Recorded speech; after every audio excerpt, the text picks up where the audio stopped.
In terms of party identification these days, Republicans are making up ground that the Democrats are losing. We'll have Cheryl Chumley from the Washington Times on to discuss.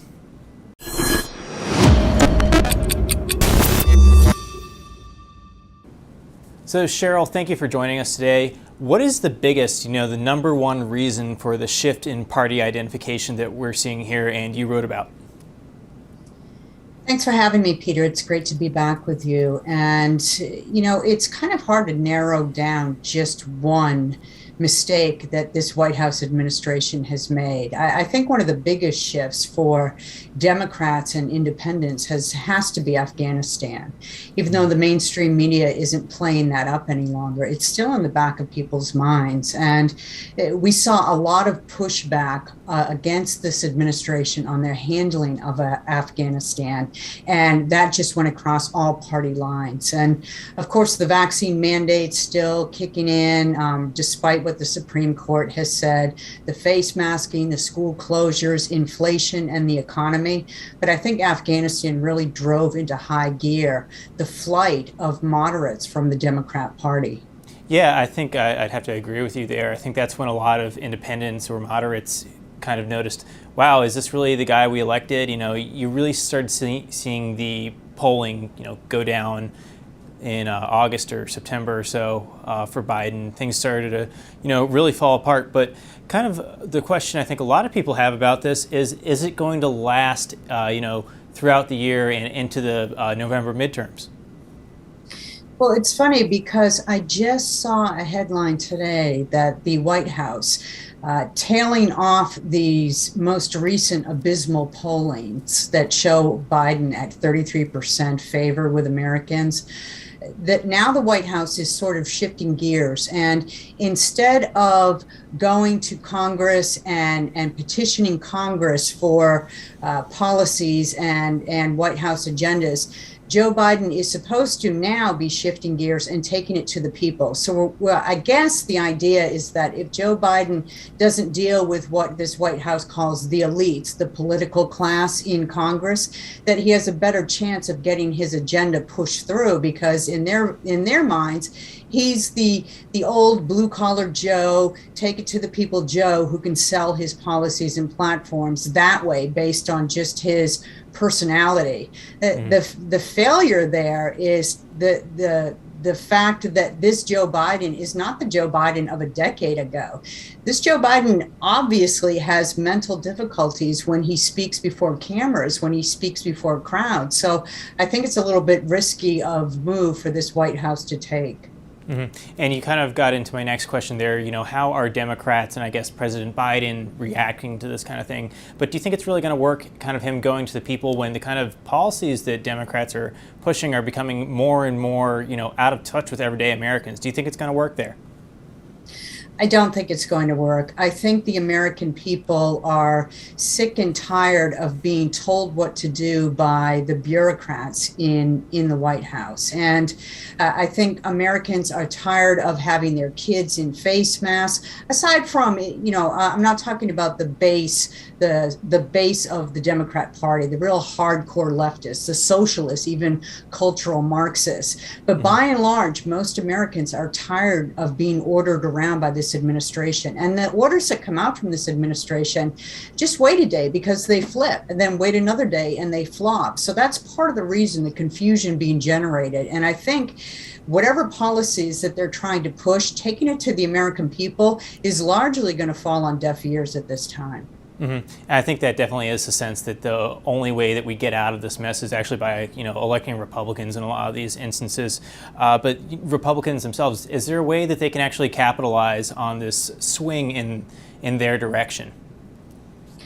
Republicans should campaign both in the midterms and in 2024 for the White House. They should campaign on the ideas of individual freedoms in this country, because we have seen so much of that have stripped away in the last year of Joe Biden's oversight of governance, that I think most Americans are screaming to have their freedoms back. Donald Trump hit it on the head when he started campaigning about the evils of socialism.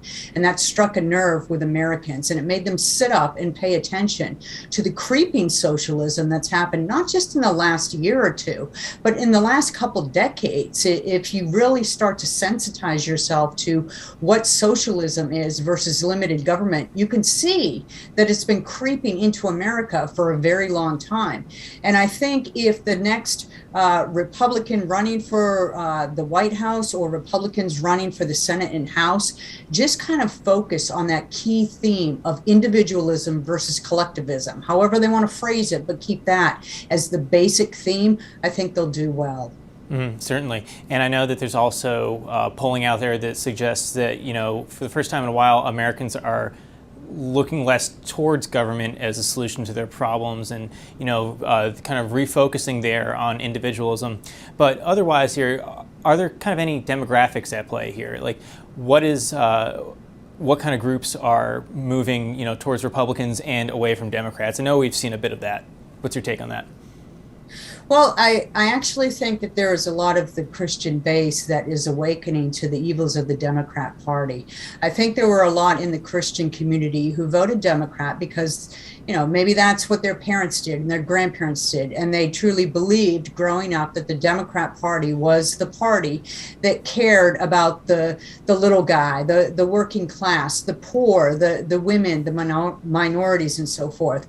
But I think under this last year of Joe Biden, and if you go back in time a little bit more to Barack Obama days, you saw how this Democrat Party has morphed from being the party of the working class to being the party of just divide and conquer and rule. And I think a lot in the evangelical community sat up and took notice under Donald Trump, and that energy is still going forward. Mm-hmm. Yeah, definitely. And any other groups there? I mean, I've seen, in terms of Hispanics are shifting further, further towards Republicans. I saw another thing about Asian Americans there. Do you think that Republicans it'd be worth it for them to actually, do more outreach to communities across the country that, might not have worked under, or might not have been amenable to Republicans under people like Mitt Romney back in 2012? I do. You're exactly right. Hispanics have moved into the Republican sphere a lot more than they used to be. Even blacks have, under Donald Trump, we saw a rise in the number of black males voting for him in between 2016 and 2020. And Republicans, if they're smart, they will jump aboard that idea and do specific reach out to those communities because, sometimes Republicans miss the mark. They think that their message of freedom just appeals across the board, but you have to target that message of freedom and limited government to each specific group to show why it matters in that particular demographic. I think women are actually another group that Republicans would be remiss in not reaching out to. I know that there was some polling that showed women's turned away from the Republican Party under Donald Trump.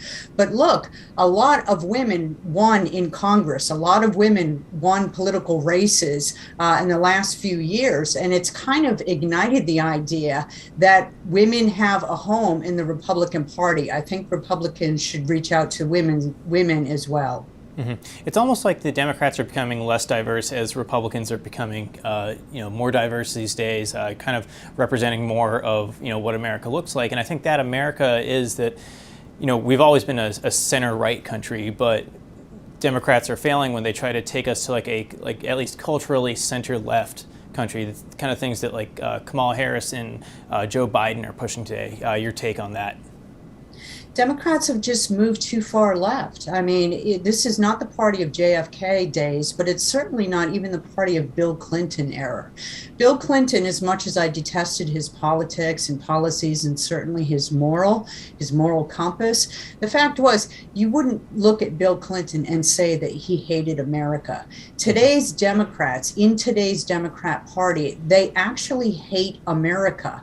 And whether they say that outright or whether they show it by their actions, Republicans. The end result is the same. They're completely trying to undercut the Constitution and point to everything that's great about this country, that made this country great and that continues to make it great. They're trying to show that as racist and in need of complete changing. Mm-hmm. And obviously, what we're seeing with party identification, that doesn't appeal to every American. But anyway, Cheryl, thanks for coming on. Definitely encourage our viewers to check out your recent piece in the Washington Times, and we'll have you on again soon. Thank you, Peter. Thank you.